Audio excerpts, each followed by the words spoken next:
What would it take for your client to answer to the charges? So your client doesn't want to come, because if that's the logic, your client is fighting the extradition. Kemini, you see. And if that appropriateness requires that he be in this country, when we get to that bridge, Kemini, we'll cross it.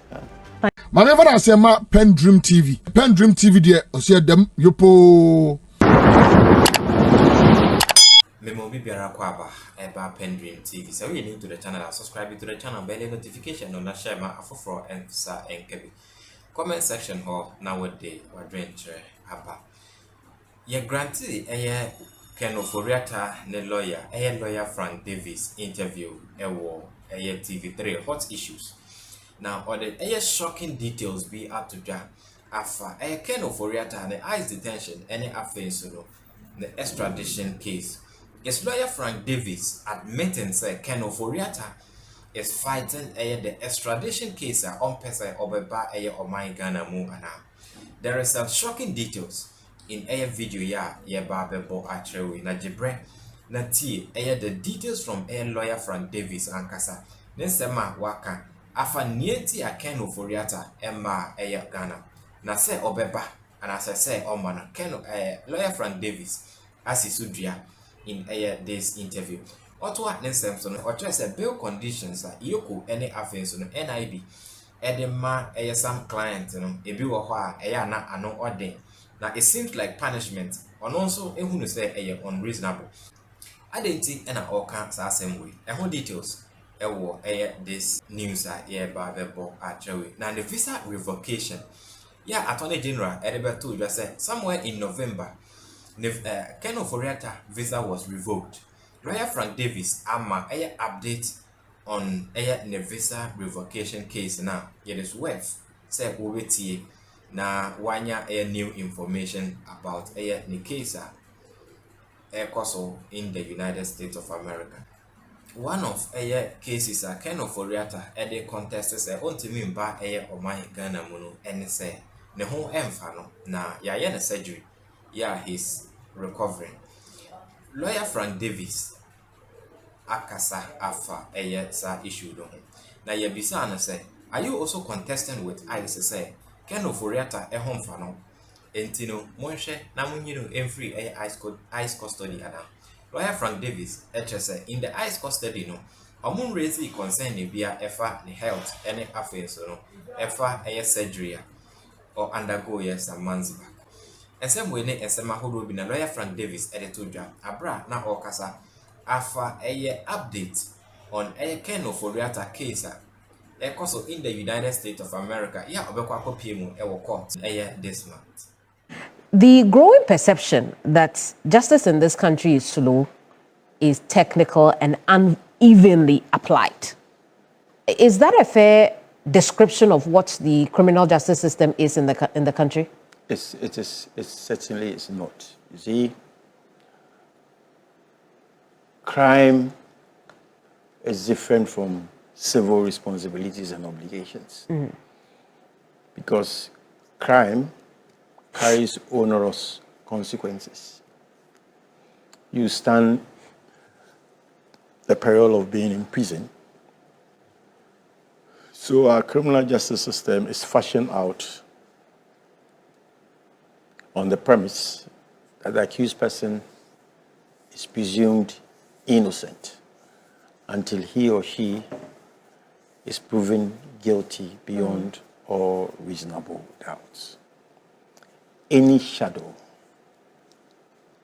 the minuscule shadow of death, of doubt, inures to the benefit of the accused person. What does that mean? You have to take the accused person through due process and make sure that all the avenues available to the accused person is exhausted.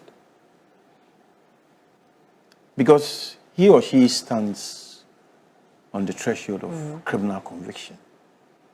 So his liberties will not have to be abused. At every stage of the system, his or her rights should be respected. So the criminal justice system grinds slowly but eventually it gets to its final Well, some think destination. it's grinding a little too slow, particularly in certain high-profile cases. Are we talking about particular cases? Are you talking about particular cases, or are you talking about the criminal justice system in a whole? The criminal justice system as a whole. There are those who think that it grinds a little too slowly. It does not apply evenly. And in high-profile cases, politically exposed people are able to delay the case a lot with all kinds of legal challenges and maneuverings. You see, when you are not confronted with a legal matter, you think that lawyers are technical, Kemeni, but I don't wish one for you. But if you have a legal problem, maybe you'll be kind enough to engage me.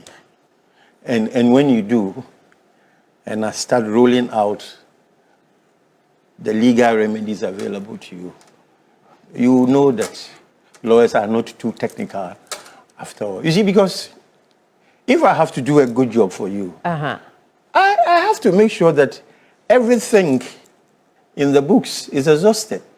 So if I'm going through that process, I do not understand why anybody should say that lawyers are being overly technical. Are those legitimate safeguards, or they are just tools of evasion? Oh, maybe. Okay, let's say 98 out of 100% cases are legitimate. Other lawyers with great respect maybe maneuver the system a bit, but in all, if I have to do good work for my client, I should make sure that every legal remedy I can fashion out is brought to bear on the case. At the end of the day, if we should lose, my client will not say that I didn't do a good job.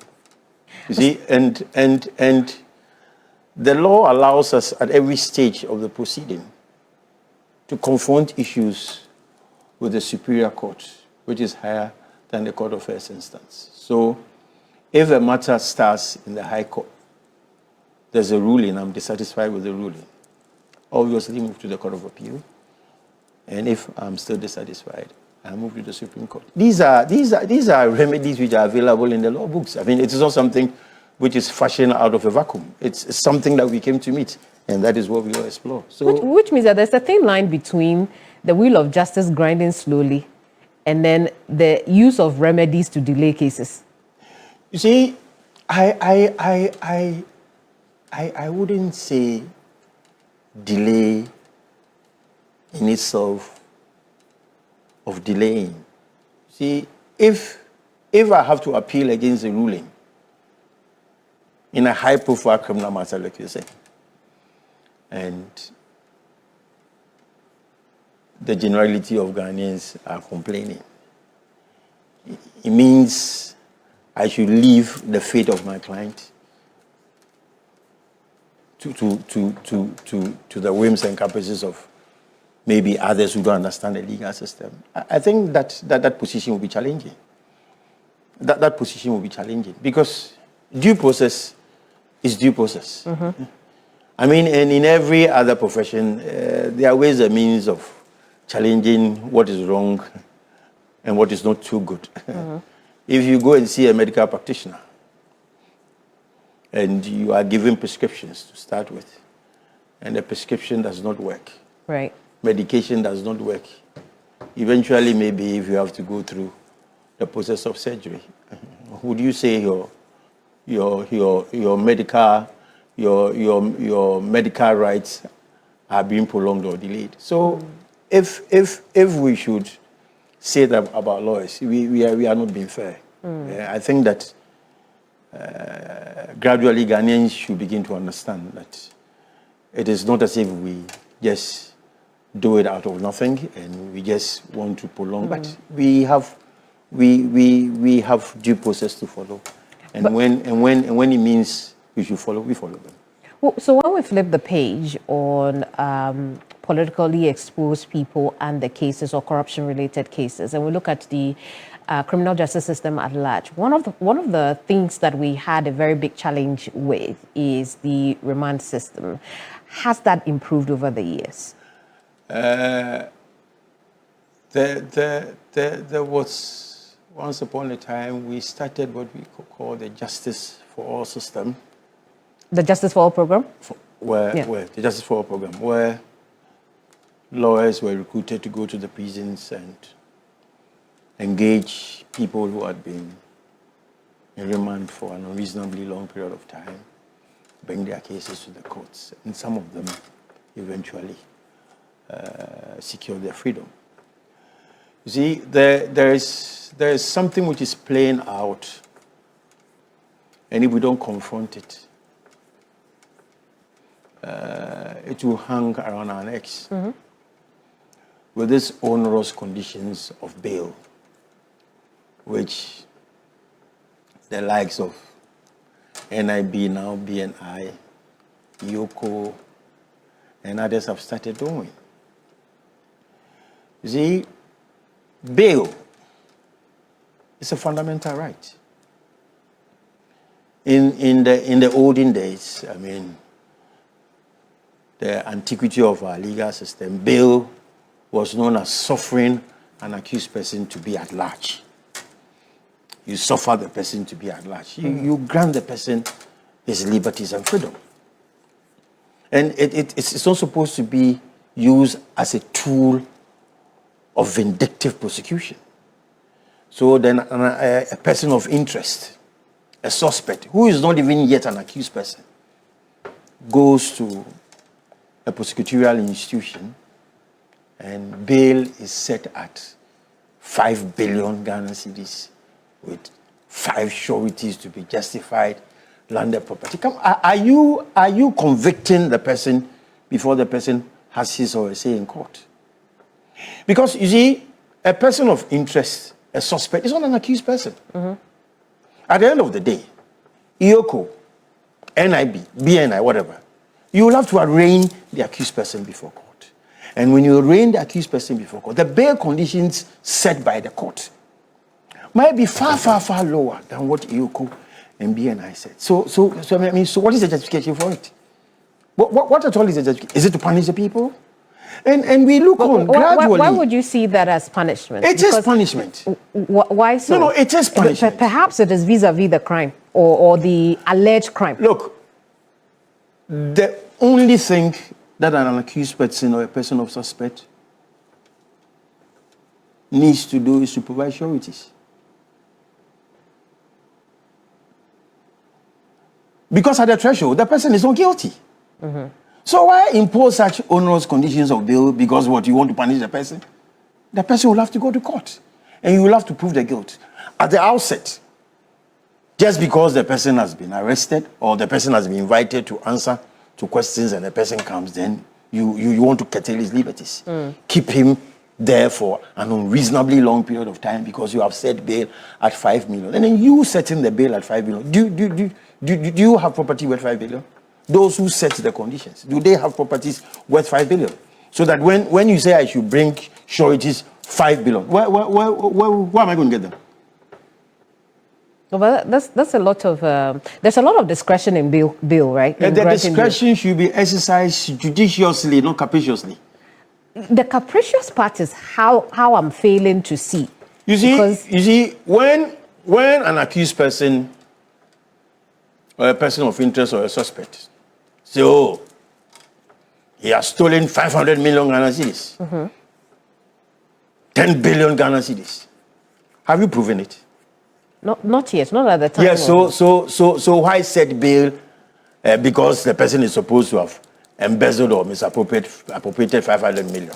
So what should we do then? Reasonable conditions of bail. Who is determining that reasonability? Let the court do it. Okay. Let the court do it. But our framework at this time also gives the police, Ioko, and BNI also the ability to grant bail. They should grant police inquiry bail. Okay. Or investigative proceedings bail. Right. Bail is the preserve, the final authority on whether the accused person should be made to answer for his charges. Which is why I'm asking. Yes. Outside of the court, if you get a court one, you say it's likely that the court will reason around it, and it may not be as high as those agency-related bills. Yes. Right. So, but at the agency level, the reasonability is on the agency to decide that this is good bill for And you. I'm saying that discretion, Kemini, is being abused for political expediency. Oh, really? In this country? Yes. How many of such have happened? Oh, Kemini, stop this. We all be in this country. We are all here. We all be in this country. People go and, I mean, they will unreasonable, and even when somebody comes to show it is, wait, come and see us tomorrow, come and see us the day after. I mean, but which is why there is also the room for you to go to court if you think the bill is not reasonable. You see, the interval or space between when you are kept in a facility and going to the court for, you can't go to the court straight away for bail. Maybe you have to use other processes of habeas corpus. The authority will have to produce the body of the accused person. Blah, blah. So, between the period of exhausting those procedures and when the person is in the detention facility or investigative institution facility, also has to be reckoned against criminal requirements that an accused person of interest or a suspect should be granted bail within 48 hours. If after the 48 hours, bail is not satisfied, you'll have to arraign the accused person before court. But what do we see? Most of these institutions abuse that process. Somebody will be kept for more than 2 weeks because the person has not been able to meet the bail conditions. It is not the preserve of those institutions. It is not their preserve. How do we cure that? It is the preserve of the court system. How do we cure the level where the agency is able to grant bail and grant what you have called unreasonable bail? Maybe there are practitioners who are considering bringing a writ in the Supreme Court to have the matter determined. Not you. When we get to that bridge. When we get to that point. But overall, we've talked about the role lawyers will play in the criminal justice system. But the criminal justice system is also much more than that. It starts from the police and all these investigative agencies, the judiciary itself. How would you describe the evolution so far? Nothing so drastic has changed. The enabling problems are when, you see, let us speak in truth. Enabling problems are when we set up institutions as political bodies, and the idea is maybe to create the impression that some people have looted state coffers, and political parties make all kinds of promises to their supporters and to the country that people have stolen monies from the state, so we'll have to recoup or get them to account for their stewardship in state offices and governmental positions. So we create a semblance that there's a massive loot. So then when the reins of government change, the ruling government tries to maybe appease its supporters. So all manner of charges are leveled, and then people are thrown into custody and they are squeezed.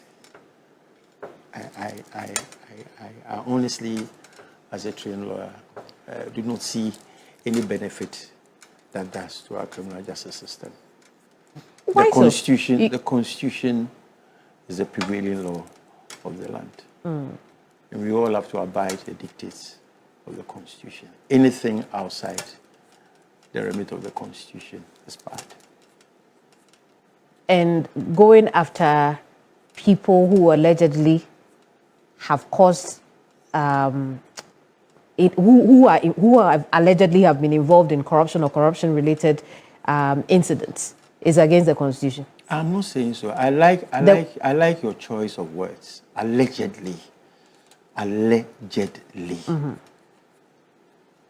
Maybe. not that the person has committed a crime. Allegedly. So before the proven crime, let's stick with allegedly. So if it's an alleged crime, why don't you wait for the person to be convicted by a court of competent jurisdiction rather than pander to the court of public opinion? Well, you see, I'm trying to understand exactly what you're talking about. That because if the person is politically exposed, most likely already is in the public, it becomes a high-profile case. The public will be interested. And so if the government of the day decides that we want to investigate this person for A, B, and C, why should that cause a problem? Yeah, I'm not saying it's a problem, Kevin. Maybe I'm honest. I'm not saying it is a problem. Okay. I'm saying what we do to eventually get the person to face the charges in court is where I have the problem. What do we do? What have you seen being done? Oh, when people are denied bail unnecessarily, they are taken through all kinds of processes which do not augur well for their personal liberties and comfort. I mean, that by itself is not something that the Constitution provides for. It frowns upon it. Let us have their rights respected before they have their say in court. Let's talk about one such case that you are involved in. Yes. The case against the former finance minister, Ken Ofori-Atta, after the break.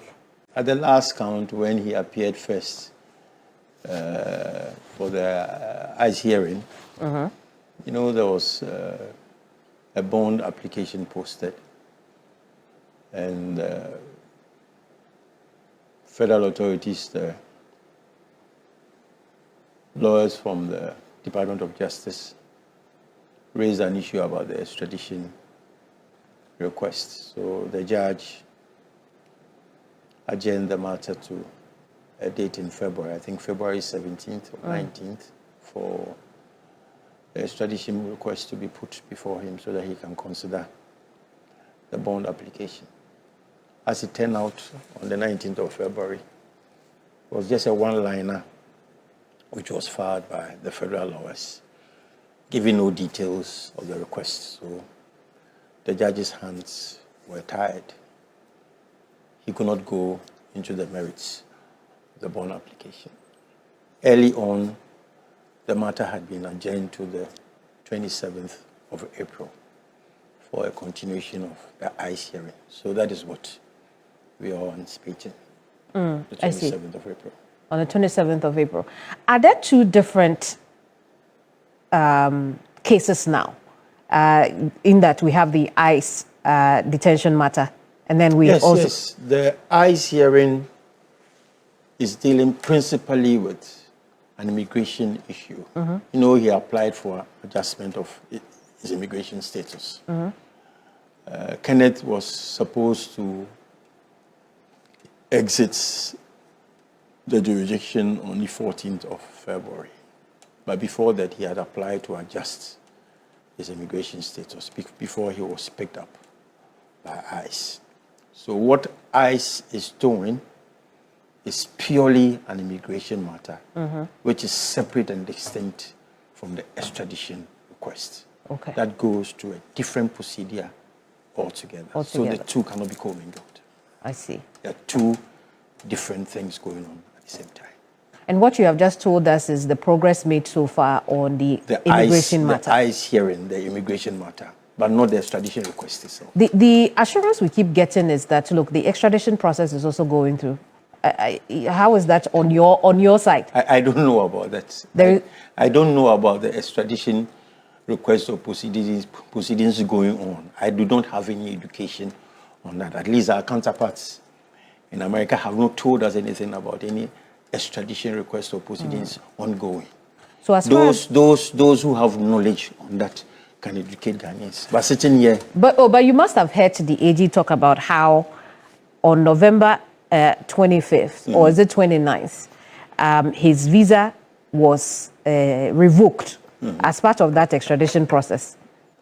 His visa was revoked? Yes. As part of the extradition process? Yes. I don't know about that. You never heard? But was his visa revoked? No, but I'm saying he was to exit on February 14th. Not exit. Revocation of your visa is different from whether or not Well, your visa I has don't expired know. or I you don't have know whether overstayed? his visa was revoked. How would you? You would know that. It is He's the your Attorney client. General. It is the Attorney General who is saying that, and I'm telling you, I don't know whether his visa was revoked. No, counsel. It's either the Attorney General is wrong or he's right. So what was your client's visa revoked? What I'm saying should suggest an answer to you. I say I don't want suggestions. I don't know if his visa was revoked. All I know is that he applied for an adjustment of his immigration status. So if the learned Attorney General is saying that his visa was revoked, I mean the burden is on November him. 29th. So your client was... The burden is on him, not me. So the yes or no was his... Oh, this does not suggest of a binary answer. Yes or no, no. We are not doing elementary math. I'm saying that what I know is that he had applied for an adjustment of his immigration status. But you cannot tell us whether or not his... I don't know. You don't know if his visa was indeed... I don't know, Kemini. Indeed revoked. I don't know. You have talked a lot about the OSP's handling of the matter. But when we look at the whole picture, it's your client that has also failed to honor invitations to the OSP. Kemini, I have decided not to talk about this OSP. Why so? But you see, systematically, what the OSP has done is an abuse of everything I know about criminal law. A blatant abuse. Okay? And I'll use this platform to advise my friend,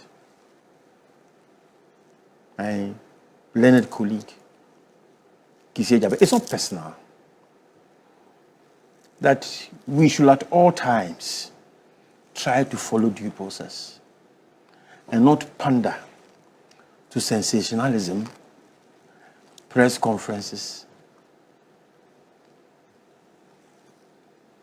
legal grandstanding, and unnecessary advertisement of ourselves.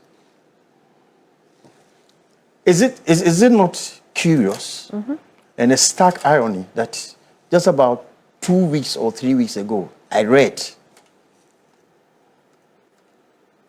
you also might have read that the OSP is now seeking leave of court to serve Kenneth Ofori-Atta and the other colleague, what's his name? Ernest Akori. Akori. With the charges preferred against them in court. That was just about 2-3 weeks ago. So what do you say of the Office of the Special Prosecutor? So all this noise, this cacophony of noises that have been made about Ken Ofori-Atta, he had not even been served with the criminal summons. He's not been notified of his charges. Is that a style of criminal jurisprudence? So when we filed this red notice alert against him and all that, went and embarrassed ourselves before the international community, that red notice alert was deleted because it did not conform to the rules, constitution, and regulations of Interpol. Is that what we are cutting for ourselves as a country? And you people are saying that Ken Ofori-Atta is not doing what? So just last week, I read too that in the trial involving is it Nana? What's his name? Namwan or something? Because of his health challenges, the court has opted for a virtual hearing of the case. Is that not permissible? So when the Office of the Special Prosecutor intended to interview Ken Ofori-Atta, when Ken had sought permission to leave the country for medical treatment, and he was outside the country, and through his lawyers, had proposed that I am ready, willing and able to assist you with your investigations. Let us do a virtual conferencing, which is permissible under law, so that you can interview me. The special prosecutor didn't want to have anything of it. He wanted to engage him like you are engaging me personally whether he wanted to eat lunch with him, wanted to drink how wine with him. How many times did your client fail to turn up? How many times did my client fail to turn up? Yes, Are you counting? Are you counting the number of times he couldn't juxtaposing that against his medical condition? Is that what you're doing? No, let's take it one after the other. How many times couldn't he make his meetings with the US? If I can recall, twice. Twice? Yeah. I see. And your reason for that is his medical, It's a reason which is known to you too. Didn't you know that Ken had gone for medical treatment? Well, that's what the letter you brought from me. That is what the situation was. Okay, that's what you are telling us. That is what the situation was. Okay. Yes, when the office of the special prosecutor was served with that medical letter from Mayo Clinic in the United States, where he had gone to seek treatment, he rubbished that medical thing that there was nothing to suggest that the prostate cancer that the medical facility had diagnosed as his problem was something which was bad enough not to allow him to come to this country. So he knew. Well, because and then again, if you recall, the letter, the first letter we saw, perhaps even the only letter, there was no clear indication. It was a matter of we will observe to see if he would need surgery. That was my understanding of that letter. Oh, but he went through surgery. So subsequently, he went through surgery. Are you saying you don't know? No, I'm just saying we are taking the matter at the time because you referred to that letter. Yeah, but Kenny, are you saying you don't know? I'm not saying that Kenneth went through surgery. I'm not saying that I haven't heard that. No, not heard. You don't know? I don't know. I have only heard. I'm telling you. Okay. I have only heard that the former finance minister did undergo surgery. But in reference to that Mayo Clinic letter, they said they will look at it and see if he would need surgery. And they looked at it and he needed surgery and he went under the knife. Underwent surgery. Yes. There are those who argue that why does your client get to determine when he shows up to face the charges? He has not determined when he wants to show up. Okay. He has not determined when he wants to show up. Okay? When he is medically challenged, he is medically challenged. Ghanaians should learn to understand when someone is sick. I mean, if I'm ill, I'm ill. And it's not as if I am jumping out of anything. I am saying I am not physically present. This is the means by which you can interview me and get what you want. Is that also a point of argument in his case on the ICE detention as well? Because if he has undergone surgery and is ill and will not be able to fly from the US to Ghana to face the charges against him, that could also be a point of contestation in the ICE detention case, is it? There is no contestation of his health or medical challenges with ICE. Well, but you could make the case that he is not well and shouldn't be in detention. The lawyers there will make that case. Well, but I'm part of his team. They are your partners Ghana. there. Our partners there will make that case. But your partners there haven't made that case. Not yet. What are you waiting for when you say not yet? Oh, but why? Don't we have our style of handling matters for our client, Kevin? Yeah, we all have our style. What you do today, I won't do today. What I'll do tomorrow, you won't do today. Or you won't do tomorrow. So his medical status or condition has changed, which is why it is not priority to bring it up in his ICE detention matter. God, the Almighty God, takes care of all of us in everything we do. Kenneth, and I couldn't go for it. It's in the hands of God. So his medical condition will not remain the same forever. There will be changes in his medical condition. And we'll thank the Lord, the good Lord God.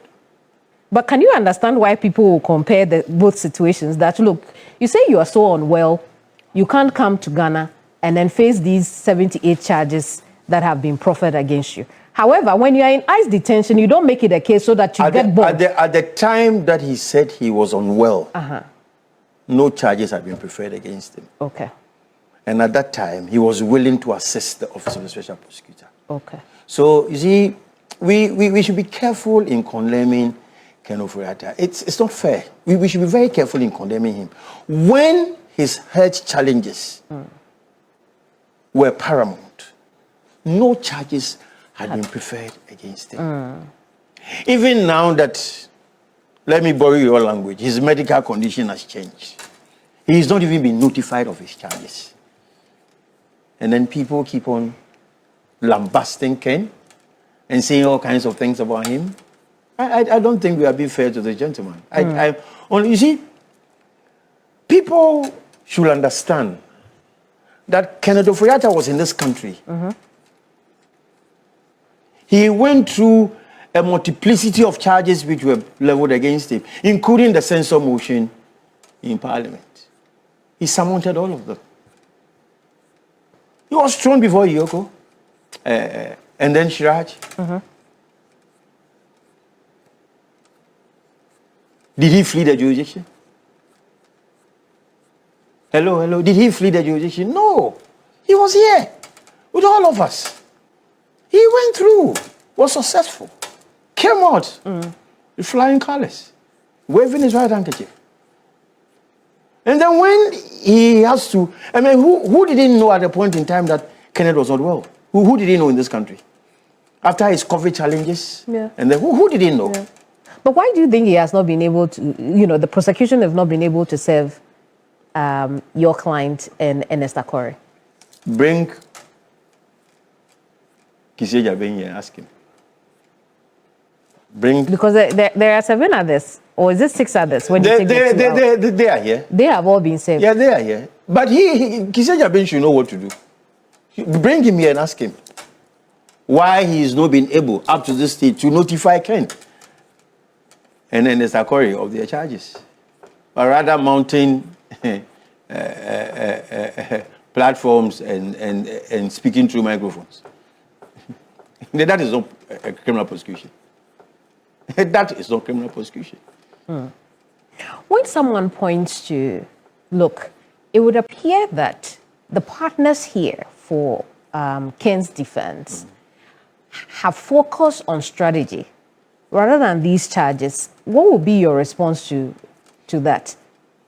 But is law not about strategy? No, excuse me. Perhaps I use the wrong words. But you have focused on procedure rather than the actual issues against him. Why is that the case? There's procedure before the issues. If you have not charged my client before court, how do I go to court to defend him?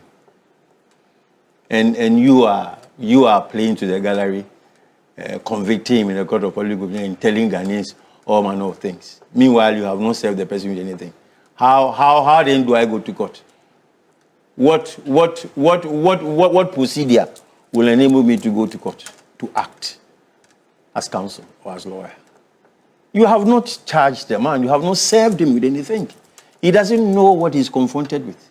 It is only when he is served that he will instruct us.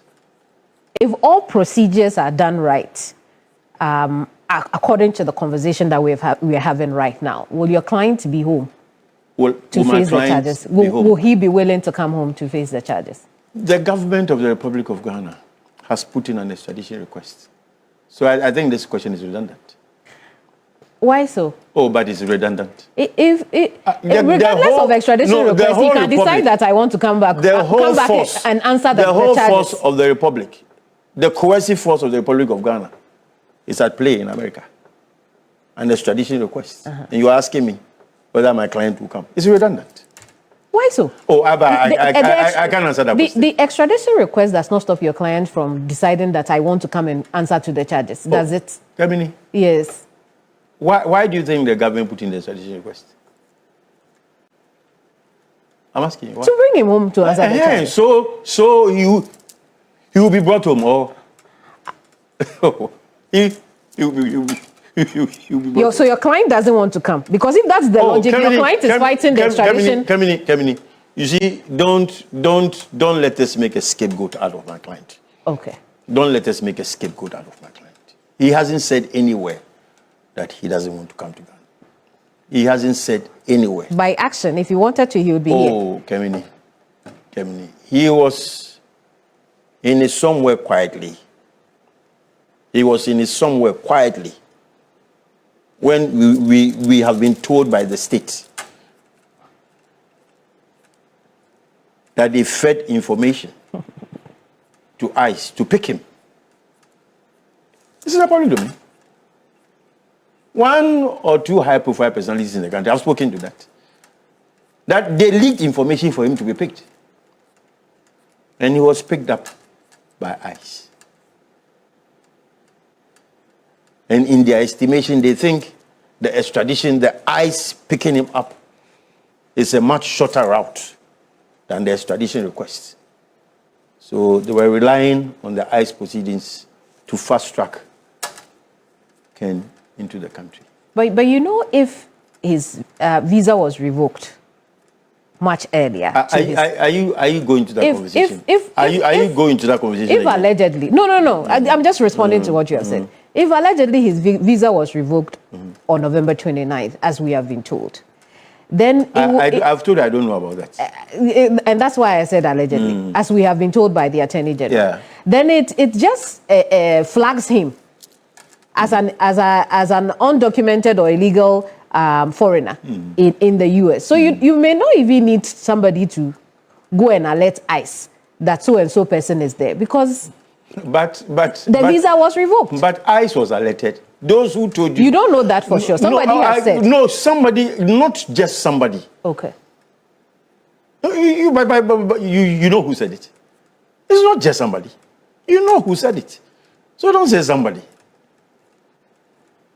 It's an indictment with respect on that person's office. If you say somebody, you know the person who said it, and he spoke with knowledge and authority that they leaked information for him to be picked.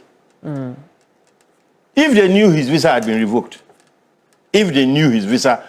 revoked, why the Americans didn't have a system of picking him up? You think Americans don't know those who go to that country?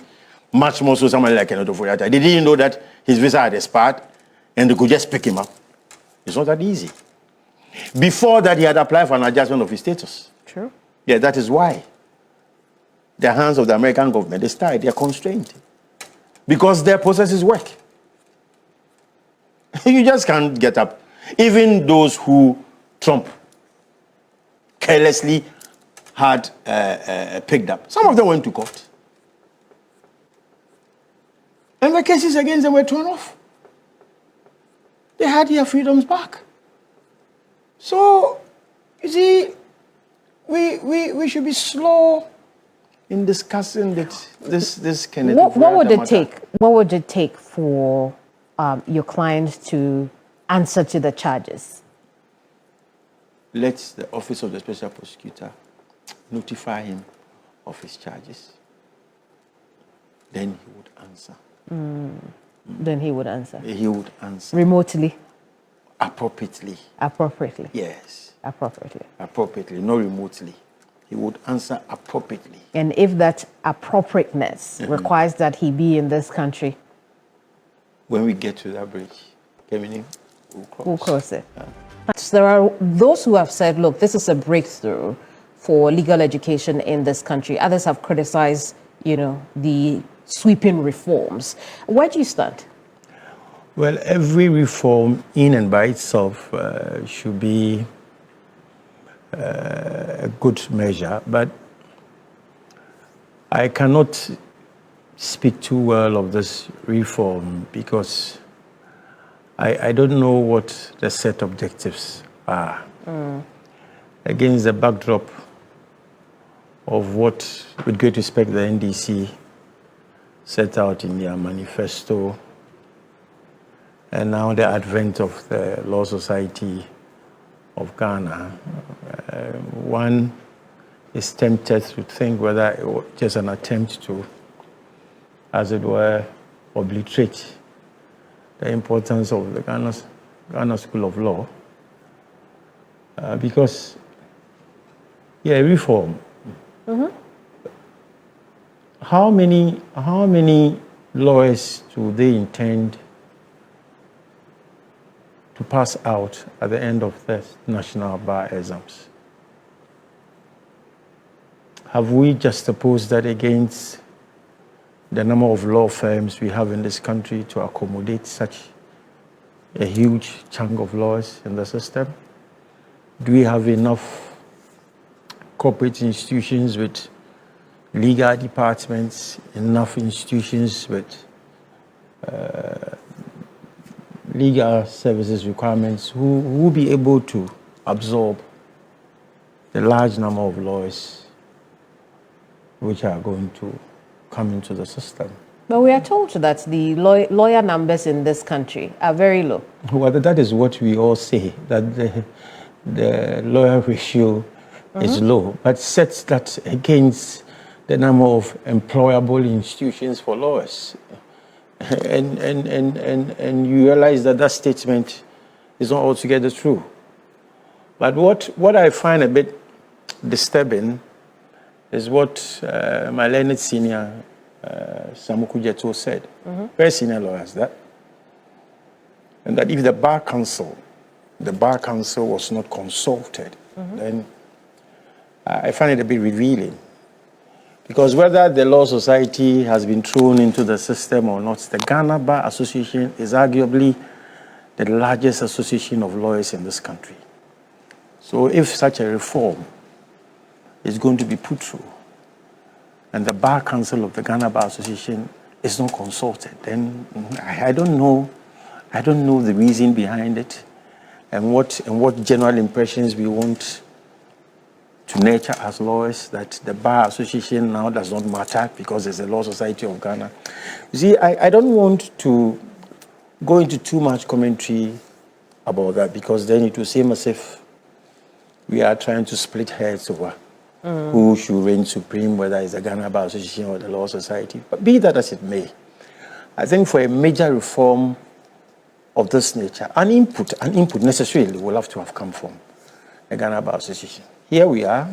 Let us see how it turns out. We all will be happy for it if it works up well and fine. I mean, so I wish all of us good luck and success in that endeavor. But it is the same issue of numbers that has caused the need to break the monopoly of the Ghana School of Law.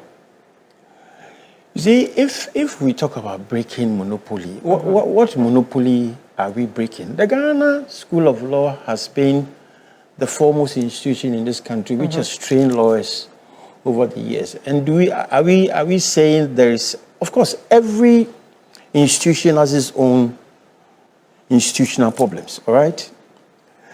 If the intake of the Ghana School of Law is not good enough to accommodate the so-called anticipated number of lawyers that this reform is supposed to overcome, why not improve upon the facilities and infrastructure needs of the Ghana School of Law? You see, because training of lawyers is a different kettle of fish of those who do the first degree. You need very competent, experienced lawyers to evolve training. So if you are going to have all accredited tertiary institutions which run a law course to train lawyers, and then you write a national bar exam and the lawyers pass, does it mean that we have trained, in quotes, quatrained lawyers? Because, you see, I can speak from a position of knowledge and strength, because I have been here for some time, right? Next year, God willing, I'll be 4 decades at the bar. So I can speak to some of these things. I've engaged with the Ghana Bar Association for so long a time, and I know the challenges and difficulties inherent in the system. So if okay, let's take the Ghana School of Law. They run an entrance exam to admit lawyers to go through the Makola program. Is that bad enough? You tell me. I'm asking you. You are also widely read. You engage with the legal situation in the country? I think the question that has been raised is, why should everybody go through Makola? Anyone who wants to be a lawyer needs to go through Makola.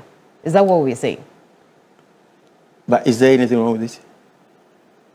You don't see that it creates a system where, you know, the fewer numbers, there'll be a lot of sieving. There will be a lot of sieving, and it's so sieving. People cannot get in. It's sieving not adequate requirement. Well, sieving is not necessarily because some people are bad. It could also be because the institution is so small, or in the case of in the case of Makola, yes, the fact that people think the perception that there is a cabal that manages Makola. I think it's a bit far-fetched. It's far-fetched. It's okay. Far-fetched, and it impugns the integrity of the Ghana School of Law. And sitting here as a product of that school, I will not take that.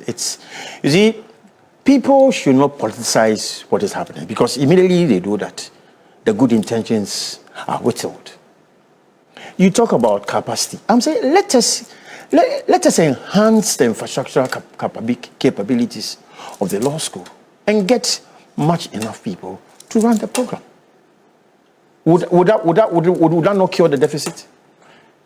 Well, we won't know now, because we've chosen a different path. We've decided to decentralize the law school education. I don't have any problem with that. I am saying let us wish all of us success in that endeavor. And that comment makes me want to know whether or not you're worried about the quality, because people will be going through Makola Oh, again. yes, I am worried about the quality, because like I said to you, training evolves a lot. You need people with the caliber and experience to be able to run a law school. You see, so if we are going to get all manner of, I just don't want to go into mentioning of tertiary institutions which are running But law why programs. don't you trust that those institutions can also train well? I'm not saying they cannot train well. I'm saying we have the requisite number of personnel, legal professionals, so to speak, to undertake this program. You don't think we do? Your guess should be as good as mine. I see. But there will be the national bar exam, which will be overseen by a regulatory authority, so to speak. And the Ghana School of Law exams is not overseen by a regulatory authority. I'm not doing a comparison. We have to start the comparison. We have to start the comparison. If that is where we are going. If that is what we are saying. If there's going to be a national bar exams and people are going to supervise, is there not going to be a cabal? The cabal that you were talking about? The perception of a cabal. Is there not going to be one? So what have you cured? Are we cutting our noses to spite our faces? I mean, it's a chicken and egg situation. you just don't do anything because you want to do it. Let's look at the far-reaching. So what we have done, based on what you're telling us, is that we have decentralized the problem and not dealt with the actual problem. You have put the words in my mouth. I see. So if there was anything you would have loved to see, I mean, we've gone past whether or not we can make changes to the legal education reform, but perhaps administratively we may be able to do things. If there was something you'd like us to do now for legal education in the country, what would it be? Let us strengthen the institutions we have presently. If the Ghana School of Law is not accommodative enough in terms of numbers, infrastructure capacity is needed. We can move Ghana School of Law from its present location and put up a much more bigger facility to hold the so-called deficit in the number of lawyer-client relationship. PENDREAM TV now so far so good. Say open online portal e Ghana. Nipa share, nipa follow, nipa comment here. To my best of knowledge, without any biases, PENDREAM TV.